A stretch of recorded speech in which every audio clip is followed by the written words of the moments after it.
aceleración, que es r dos puntos menos r teta punto al cuadrado en la dirección radial, más 2r punto teta punto más r teta 2 puntos en la dirección transversa, esto va a ser 0. Y si hacemos este cálculo, nos va a quedar que r 2 puntos menos r teta punto al cuadrado es justamente 0. Esto es 0. Entonces lo único que va a sobrevivir es 2r punto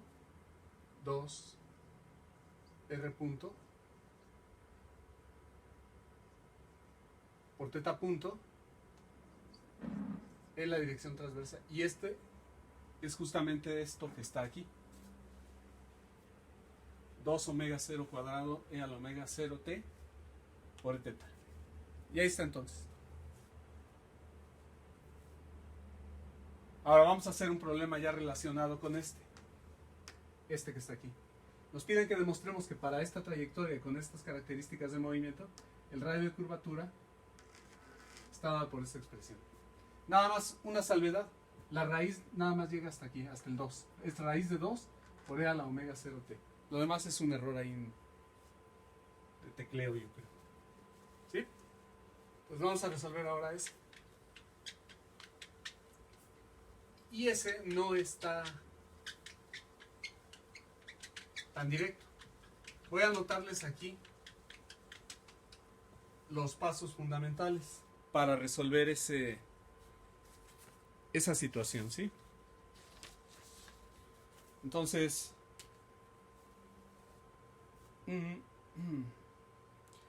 nosotros lo que sabemos es que la aceleración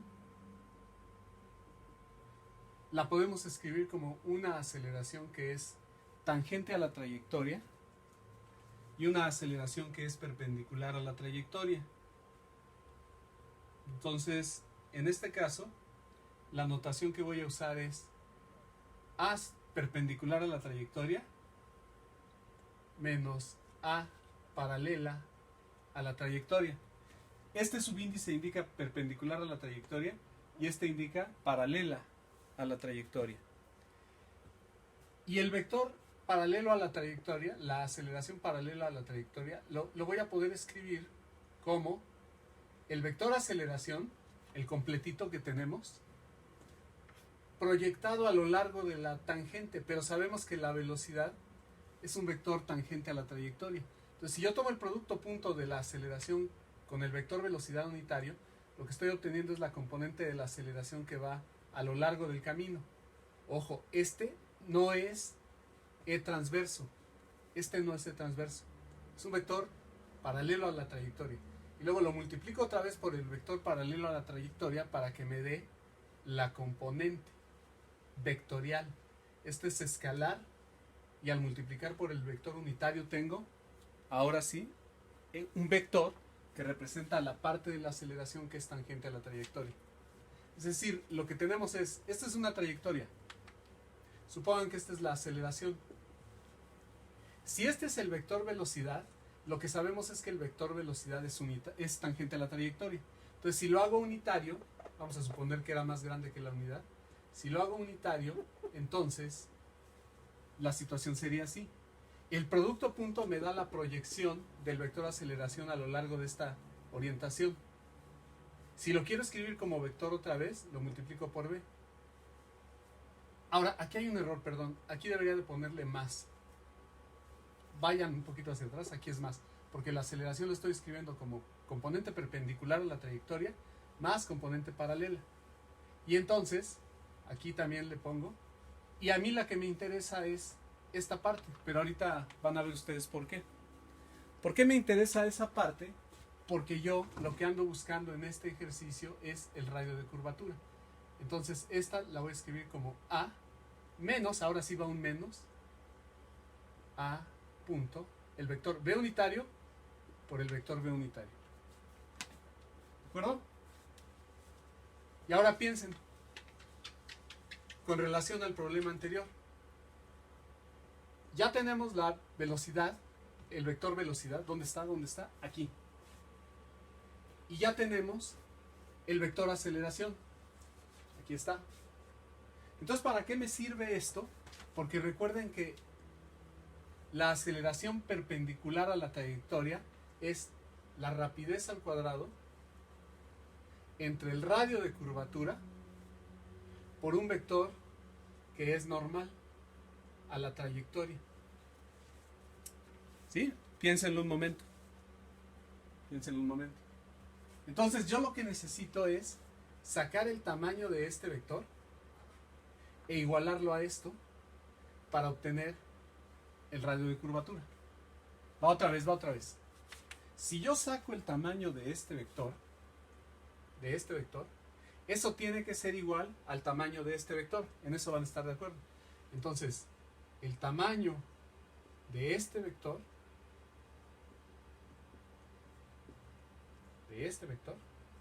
tiene que ser igual al tamaño de este vector. Pero el tamaño de este vector es b cuadrada entre ρ. Y por lo tanto de ahí puedo obtener el radio de curvatura. El radio de curvatura va a ser b cuadrada entre a menos a punto b unitario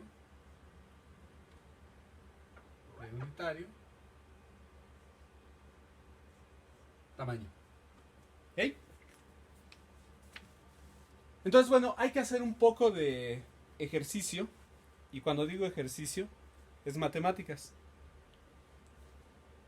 Entonces, voy a anotar algunas cosas y les voy a encargar que ustedes demuestren que esto efectivamente les da la raíz de 2 por e a la omega 0t o e a la t. Es decir, hay que demostrar lo que voy a poner en rojo. Que esto es igual a la raíz de 2 por e a la omega 0t o raíz de 2 por e a la teta. Ese es el resultado. Les repito, la raíz no abarca hasta la exponencial. Entonces es una errata ahí del libro. Pero es una errata sencilla, tampoco es para que nos rasguemos las vestiduras. Entonces voy a ponerles lo esencial y ustedes completan los pasos intermedios. Tengo poco espacio. Quizá no tan posible que no se lo olvide. Entonces ahí les voy a pedir que ustedes lo trabajen. Les voy a borrar aquí arriba y escribo lo esencial. Ustedes como voy a hacer fácil.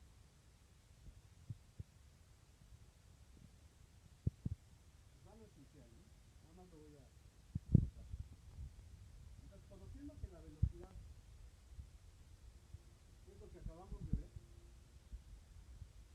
omega 0e a la omega 0t por e radial más t transverso, demuestren que entonces B unitario está muy fácil, pero háganlo, convénzanse de que se puede escribir de esa manera. Eso es lo primero. Y que entonces la aceleración perpendicular, yo creo que si les escribo el paso previo, va a ser la aceleración, que es 2 veces omega 0 al cuadrado, o sea, justo esto, 2 veces omega 0 al cuadrado por e a la omega 0t por e a la teta, ahí está, menos, híjole, tiene muy poco espacio, menos, voy a quitar todo esto,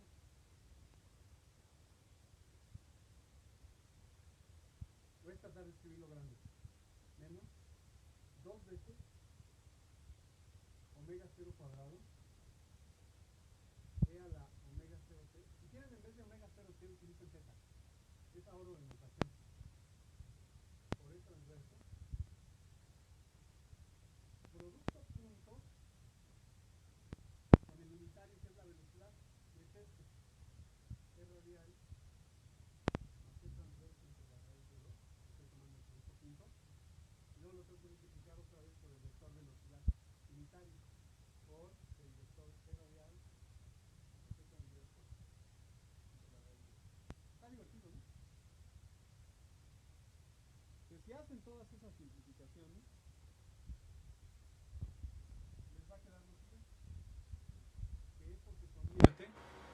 en omega 0 cuadrado. Voy a utilizar que omega 0t es e a la teta.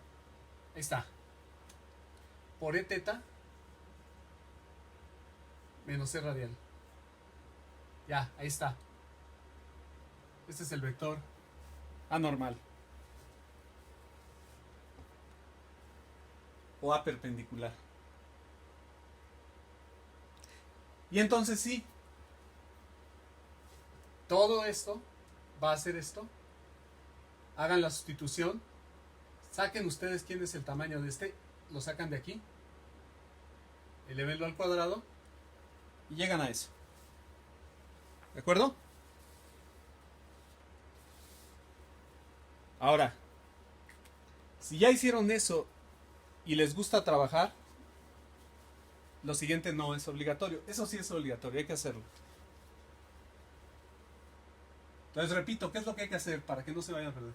Todo esto es esto. Ya ahí está. Sáquenle el tamaño de este al cuadrado, hagan su división y deben de llegar a este resultado. Eso es para este problema. Ahora, en general, si buscan en internet, en estos tiempos donde están confinados, bueno, supongo, ¿no? Suponemos. Entonces, en general,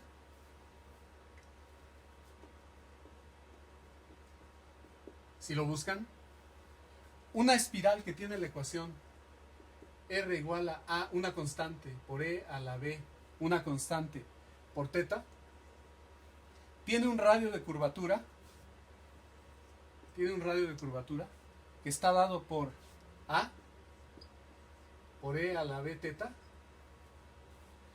entre la raíz de B cuadrado más 1. Vean el caso particular que tenemos. Nosotros tenemos en particular que A vale 1 y que B vale 1. Entonces, si A vale 1, esto valdría 1, B vale 1 y esto es raíz de 2, que es justamente raíz de 2 por E a la teta. Entonces, por eso vuelvo a insistir por última vez. Esta raíz es hasta aquí. Ese es el resultado correcto. Entonces, no se preocupen, ese es un pequeño error. Pero se los platico, ¿no? De eso se trata esto. Entonces, hay chamba, hay trabajo, hay que hacerlo. Ahora vamos a hacer un ejercicio en coordenadas cilíndricas, que básicamente es lo mismo, pero agregando la componente Z. Vamos a ver acá, ahorita lo pongo. Vamos con este, el 135. Déjenme bajarle un poquito, aunque salga el avioncito, no importa. La avioneta. Entonces es una partícula cargada en un campo magnético a lo largo de una espiral, descrita por R igual a 1 y teta igual a 2z, donde z está en metros. Obviamente entonces ahí hay constantes que no se muestran. Si teta está en radianes, z está en metros, entonces 2 tiene que tener unidades de 1 entre metro, radian 1 entre metro, para que nos dé correcto, ¿no? La partícula se mueve a lo largo de la trayectoria en la dirección mostrada con rapidez constante de 1 kilómetro por segundo. Entonces la carga está haciendo esto. Alguien que está llevando o llevó un curso de electromagnetismo sabe que una partícula cargada en presencia de un campo magnético, bajo ciertas circunstancias obviamente, se va a tender a mover en una trayectoria circular. Entonces de eso se trata. Seguramente aquí hay un campo magnético y entonces la carga está haciendo una espiral. Si se imaginan una lata de refresco, se está moviendo sobre la pared de esa lata de refresco. O sea, si esto está así, está saliendo del plano de la pared. ¿De acuerdo? Entonces, ¿qué nos están pidiendo? ¿Cuál es la velocidad de la partícula en términos de coordenadas cilíndricas? Pues vamos a cilíndricas.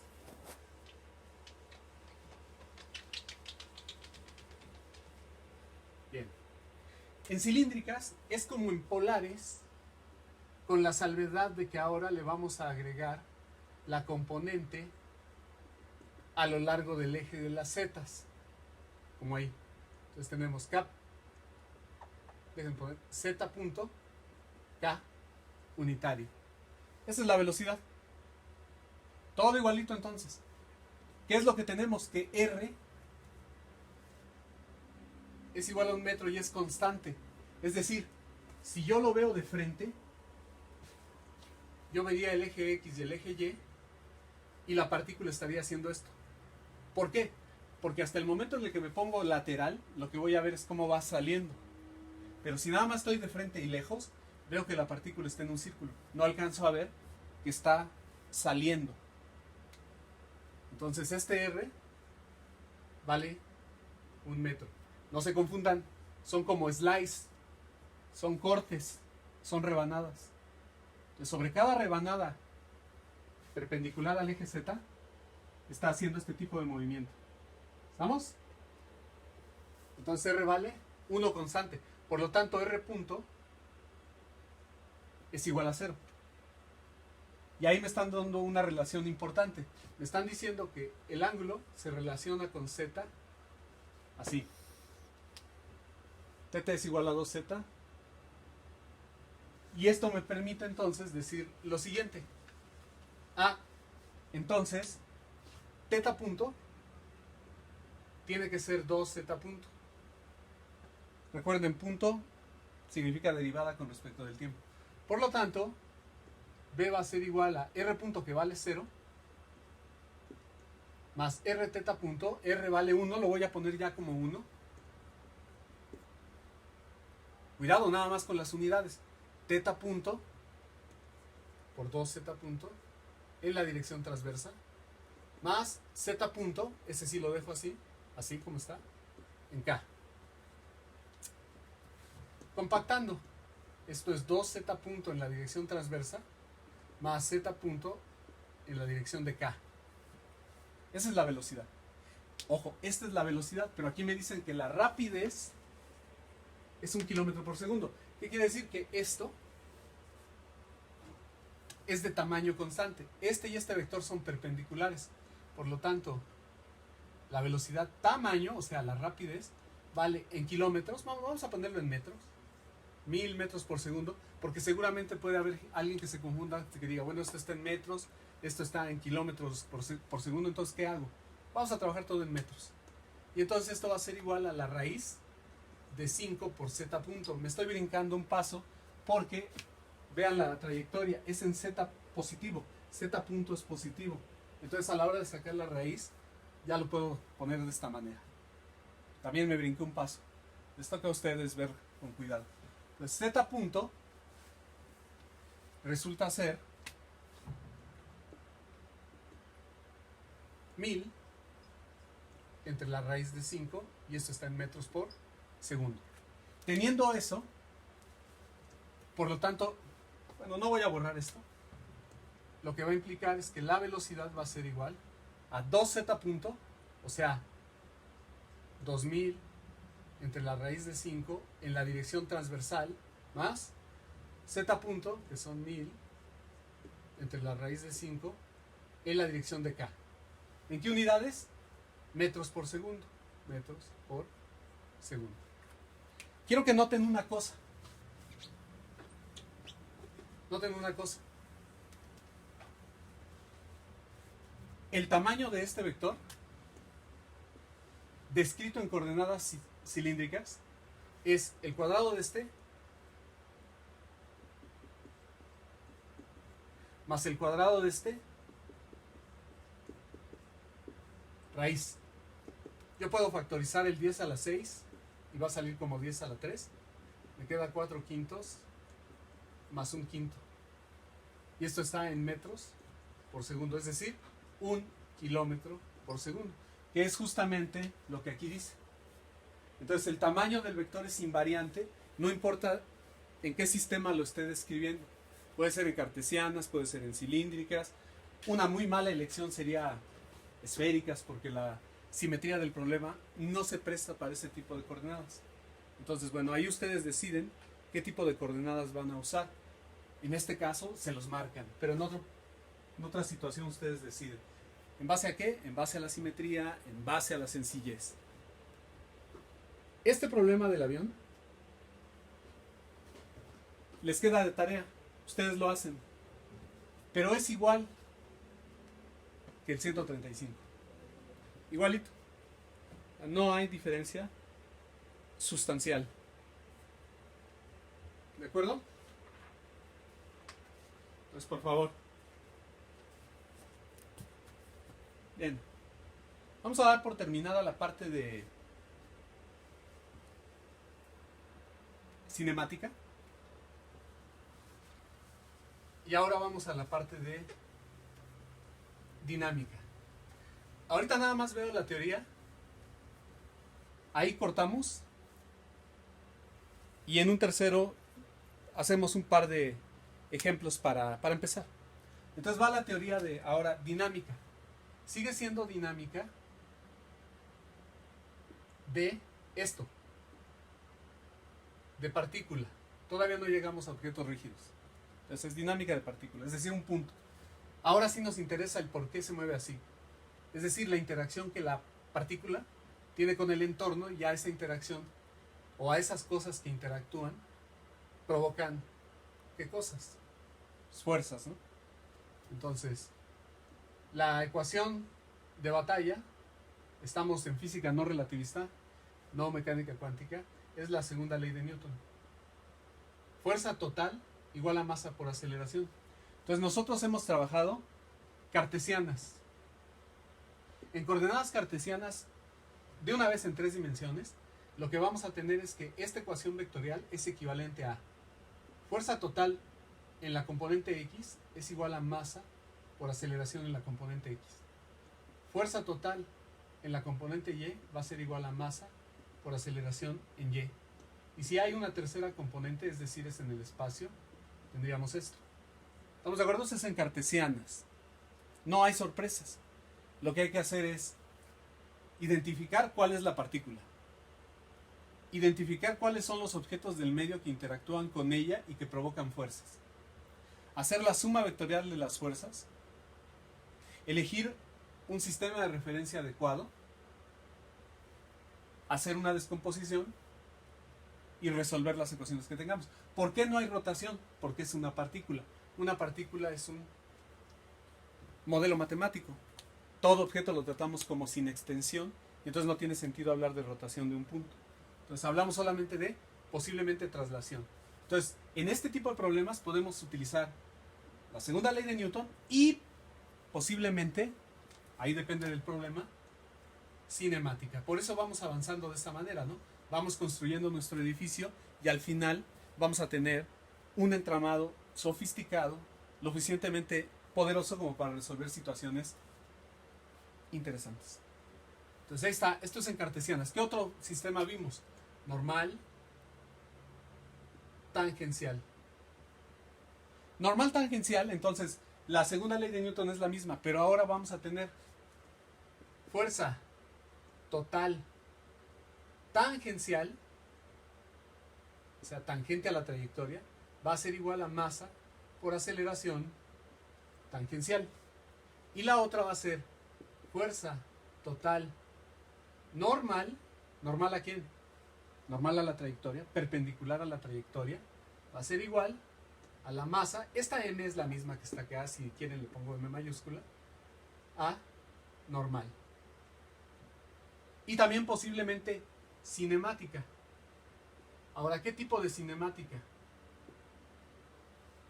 Cinemática en componente, tangente, normal, cinemática en AX, AY y Z. ¿Se dan cuenta cómo vamos juntando todo lo que hemos estado viendo? ¿Qué otro sistema vimos? Radial y transversal. O polar. O de una vez, cilíndrico. Entonces vamos a poner ese otro caso. Otra vez no hay espacio, pues aquí lo tengo que hacer. Entonces, en cilíndricas, de una vez, lo que vamos a tener es que fuerza total es igual a masa por aceleración. Vamos a separarlo en 3. Fuerza total radial va a ser igual a masa por aceleración, otra vez la masa, por aceleración radial. ¿Sí? Esta es fuerza total radial igual a masa por aceleración radial. Transversal. Fuerza total transversal va a ser igual a masa por aceleración transversal. Y finalmente en la componente en K o en Z, fuerza total en Z va a ser igual a masa por aceleración en Z. Y posiblemente tengamos que usar algo de cinemática. Ahí depende del problema. Entonces en todos va a ser así, muy sistemático. Segunda ley de Newton, identificamos cuál es la partícula. Por tonto que pueda parecer, a veces eso es difícil de identificar. Una vez que tengamos eso, vemos qué objetos interactúan con la partícula. Eso nos define qué fuerzas van a estar. Una vez que tengamos eso, vemos qué sistema nos conviene. Normal, tangencial, cilíndrico, cartesiano. Si no están en un curso como este, podría ser esférico, podrían ser parabólicas, no sé, lo que sea. Y luego descomponemos en las componentes que va a tener esto. Así es sistemático. Entonces vamos a cortar y vamos a regresar con un video con una parte en donde resolvamos algunas situaciones que tienen que ver ahora sí con la segunda ley de Newton en diferentes sistemas. Vamos con calma. Vamos a empezar con cartesianas, luego normales, luego radiales, etc. Entonces, regresamos ahorita.